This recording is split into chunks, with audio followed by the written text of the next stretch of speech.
Hello student. So after completion of the rectum, let's start the anal canal. So anal canal, it is the terminal part of the large intestine and it lies below the pelvic diaphragm. It lies in the perineum between the right and left ischiorectal fossae. So let's see the detailed structure of the anal canal. So let's start the anal canal. So here you can see that is the rectum and this is the anal canal, this one. So the anal canal, it is the terminal part of the large intestine and it is located below to the pelvic diaphragm. So here you can see that is the pelvic diaphragm and this anal canal that should be located below to the pelvic diaphragm. It lies in the perineum between the right and left ischiorectal fossa. So lateral side there is presence of that the ischiorectal fossa. So here in this diagram you can see that is the anal canal, this is the rectum, and laterally that is the fossa is present, that is called the ischiorectal fossa. Okay. Then the length of the anal canal from this region to this region, that is near about the 3.8 centimeter long, and it extends from the anorectal junction. So this junction that is called the anorectal junction to that the ends into that the anus. Okay. It is directed downwards and backwards. So whenever we can see that is the lateral view of the anal canal, so we can see it is directed downwards and backwards. So here in this diagram you can see this is the anal canal which is directed downwards and backwards. In the another diagram you can see this one, it is directed downwards and the backwards. Okay. Then the anal canal, it is surrounded by the sphincter. So here in this diagram you can see that is it is surrounded by the sphincter, and because of the sphincter it should be always closed. So only during the time of the defecation the anal canal it should be open, otherwise that because of the presence of the external and internal anal sphincter, that is the anal canal is always closed. Okay. Then the anorectal junction, so this one. So the anorectal junction, it is a, here you can see that is the anorectal junction. So it is marked forward convexity of the perianal flexure of the rectum.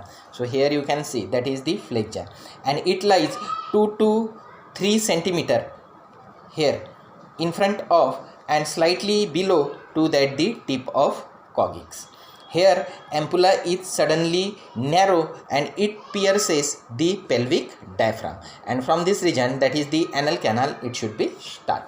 Then that is the anus. So anus is the surface opening of the ending part of the anal canal, okay, which is situated 4 centimeter below and in front of the tip of coccyx. So here you can see in the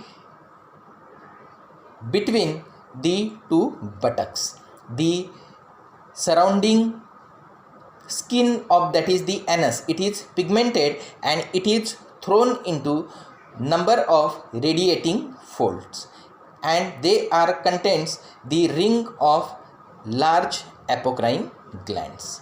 Okay. So this is the anus. Then we should have to see that is the relations of the anal canal. So firstly we should have to see that is the anterior relation in the both sex, that is the perineal body. So here that is the perineal body is present in the both sex, that is in the males also and in the female also. Then in the male, that is the anterior relations, that is the membranous urethra. So here you can see in front of the anal canal, that is here, that is the membranous urethra is present, and the bulb of penis. So here that is the bulb of penis is present, and in the female, that is the lower end of the vagina. So for this we should have to see that is the female pelvis. So here in this diagram you can see this is the perineal body, that is the anal canal. Here you, in this diagram you can see this is the rectum, this is the anal canal. So in front of the anal canal here, that is related with the perineum, and that is the lower part of the vagina. Okay. Then posteriorly, so here the posterior relations in both sex, that is the in the male and female, that is very much common, that is the anococcygeal ligament. So here green color you can see, that is the anococcygeal ligament. Then the tip of the coccyx, and laterally that is the ischiorectal fossa. So in the last diagram we had seen that is the ischiorectal fossa. In the lateral relations in both sexes, that is forming that the ischiorectal fossa on the both side of the anal canal, this one. So let's see the interior of the anal canal. So the interior of the anal canal, it should be divided into that the three part, that is the upper 15 mm part, this one, then the middle 15 mm part, this one, and the lower 8 mm part, this one. So let's see, that is the upper part which is made by the mucous membrane, that is the inner to that the anal canal. So this part, it is near about the 15 mm long and lined by the mucous membrane and the endodermal origin. The mucous membrane shows that is 6 to 10 vertical mucosal folds. So here you can see that is called the anal columns or the columns of the Morgagni. Okay? Then the lower end of that is the anal column, they are unite with each other by a short transverse folds. So here, so it is called the anal walls, and these anal walls shows that is the depression, that is the inner part, this one. So it is called the anal sinuses. So this one, that is anal sinuses. Then the anal wall together form a transverse line that runs all around the anal canal. So total part of the anal canal, that the anal columns are present. So these anal columns, it should be forming that the line. So this line, it is called the pectinate line. So this one. Okay. Then the middle part, this one. The next 15 mm part, it is called, which is made by the mucous membrane, and it does not show any type of the anal column. So here, this mucosa, it is seen a bluish in color, that is because of the presence of the dense venous plexus lies between it and the muscle coat. This mucosa, it is less mobile in the upper part of the anal canal. Okay? So this region, it is called the pecten. So this one, here you can see, or sometimes it is also called the transitional zone. The lower limit of the pecten often has whitish appearance because of, here you can see, which is referred to the white line of Hilton, and this is a mucocutaneous junction. That means the true skin, that is starts from here, and here that is the mucous membrane is present. So that is the junction, mucocutaneous junction. It is seen like the white in color, so that is called the white line of Hilton. Okay? Then the lowermost part, this one.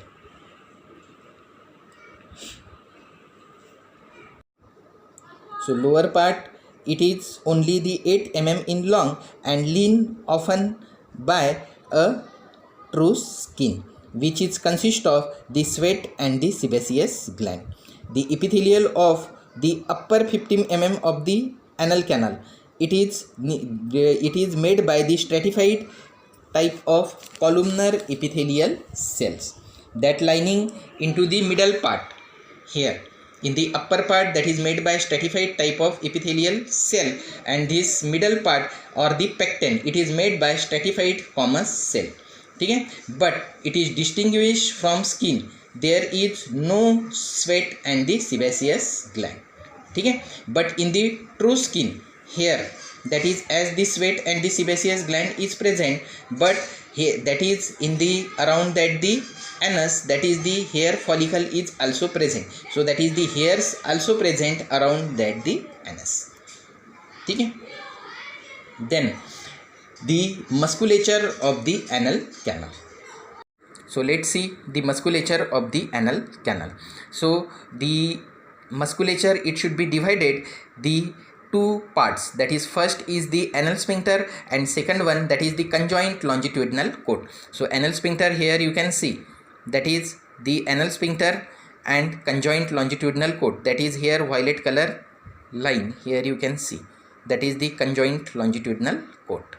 Okay, so let's start the anal sphincter. So anal sphincter, they are the two types, that is the internal anal sphincter and the external anal sphincter. So here this is the internal anal sphincter and that is the external anal sphincter. On both sides, this is internal anal sphincter, this one and this one.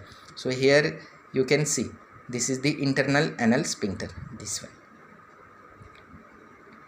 Okay. So internal anal sphincter, it is involuntary in nature and it is formed by the thickened circular muscle coat of the gut or the anal canal. It surrounds upper 3/4 part of the anal canal, that is it starts from the anorectal junction to that the white line of Hilton. So here you can see that is the internal anal sphincter, that should be end at the anorectal junction on the both side. Here you can see and here you can see that is the white line of Hilton. So here you can see this is the white line of Hilton. Okay, so it should be only covered the anal canal in upper 3/4 part of the anal canal. Okay. Then the external anal sphincter. So here that is the external anal sphincter. So it is under the voluntary control and it is made by the striated muscle and supplied by the inferior rectal nerve and the perineal branch of the fourth sacral nerve. Okay. Then it surrounds the whole length of the anal canal. So here from the anorectal junction to that the anus, here you can see on the both side that is the total part of the anal canal that is covered by the external anal sphincter. Okay. Then the external anal sphincter have the three parts. First it is called the subcutaneous part, so this one, second one that is the superficial part and third one that is the deep part. So it is the subcutaneous, that is the superficial, and this is the deep. Okay. So first let's see that is the subcutaneous part. So it lies below the level of the internal anal sphincter. So here you can see internal anal sphincter present white line of Hilton and below to it there is no internal anal sphincter is present. So that is the subcutaneous part, it should be present below to it. Okay. And it surrounds the lower part of the anal canal. Okay. It is in form of the flat band about 15 mm broad. So here you can see this one. Okay. Then the next part, that is the superficial external anal sphincter or the superficial part. So superficial part, it is elliptical in shape. So here you can see, and it arises from the posterior surface of terminal segment of the coccyx as a anococcygeal ligament. Okay. So for this we should have to see the another diagram. So here in this diagram you can see that is the superficial part. So it starts from the anococcygeal ligament. So here from this region, and that should be covered the total part of the anal canal, and it is inserted into that the perineal body, this one. Okay. So this is the superficial part. After then we should have to see that is the deep part of that is the anal canal or the external anal sphincter. So here you can see that is the deep part, this one. Okay. So it surrounds the upper part of the anal canal or the upper part of the internal anal sphincter and fused with the puborectalis muscle. Okay. And it arises from the anococcygeal ligament and inserted to that the perineal body, where the fibers are decussate and becomes continuous with the superficial transverse perineal muscle. So same in last diagram we had seen, that is the three part of the sphincter, that is this is the external anal sphincter, and three part, that is the subcutaneous part. Here you can see that is the superficial part, this one, and this is the deep part of, and these three part, that is the part of external anal sphincter. Okay. After then we should have to see that is the conjoint longitudinal cord. So here in this diagram you can see that is the violet color band, this one, on the both side of the anal canal. So that is the conjoint longitudinal cord. So here, okay, so the conjoint longitudinal cord, it is formed by the fusion of puborectalis muscle and the longitudinal muscle coat of the rectum at the anorectal junction. So here you can see that is the puborectalis muscle, and this is the muscular longitudinal muscular coat of the anal canal, this one. Okay, so it should be forming that the fusion of these two part. Okay, then it lies between the external and the internal anal sphincter. So here you can see that is the internal anal sphincter and this is the external anal sphincter. So these conjoint longitudinal cord that should be present between that the two sphincter, that is the internal anal sphincter and the external anal sphincter. Okay, so when it goes downwards, okay, and becomes, whenever it is enters into the perianal space, so below to that the white line of Hilton, that is here space, it is called the perianal space. So whenever conjoint longitudinal cord it is enters into that the perianal space, so it becomes a fibroelastic, and at the level of the white line of Hilton it is breaks into number of fibroelastic septa. So here you can see fiber like structure,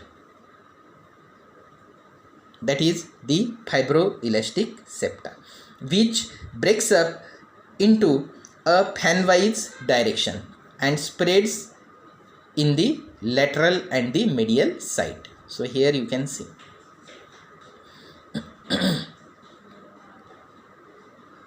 Okay, and that should be present, or that should be enters or the covers to the subcutaneous part of the external anal sphincter. So here you know that is the part of the external anal sphincter, and this conjoint longitudinal cord, that is the fibromuscular band, it should be spread into this region. Okay, so most of the lateral part of the septa, it forming the perianal fascia. So here that is the lateral most part of the conjoint longitudinal cord, it should be forming here, that is the perianal fascia. So the perianal fascia that should be divided here, that is the istiorectal fossa is present, and here that is the perianal space is present. So this perianal fascia that divides the istiorectal fossa from the perianal space. So this one. Okay, and the medial most septa forms. Okay, so this is the medial most septa on both sides, it should be forms the white line of Hilton.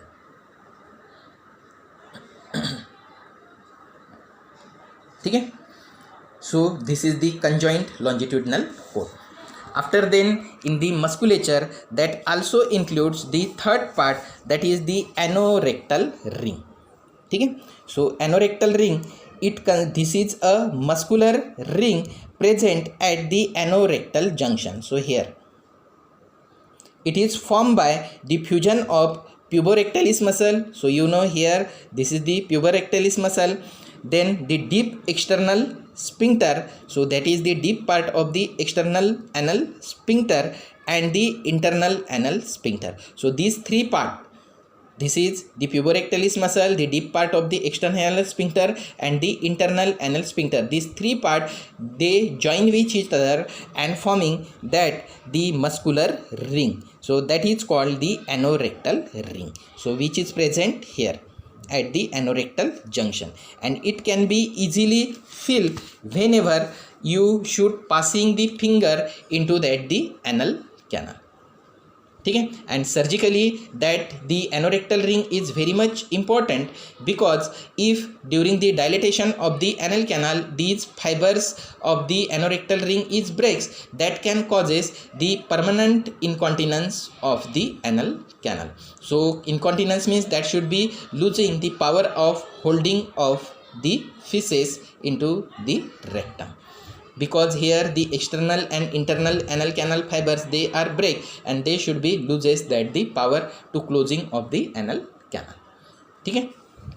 After then we should have to see that is the surgical spaces of the anal canal.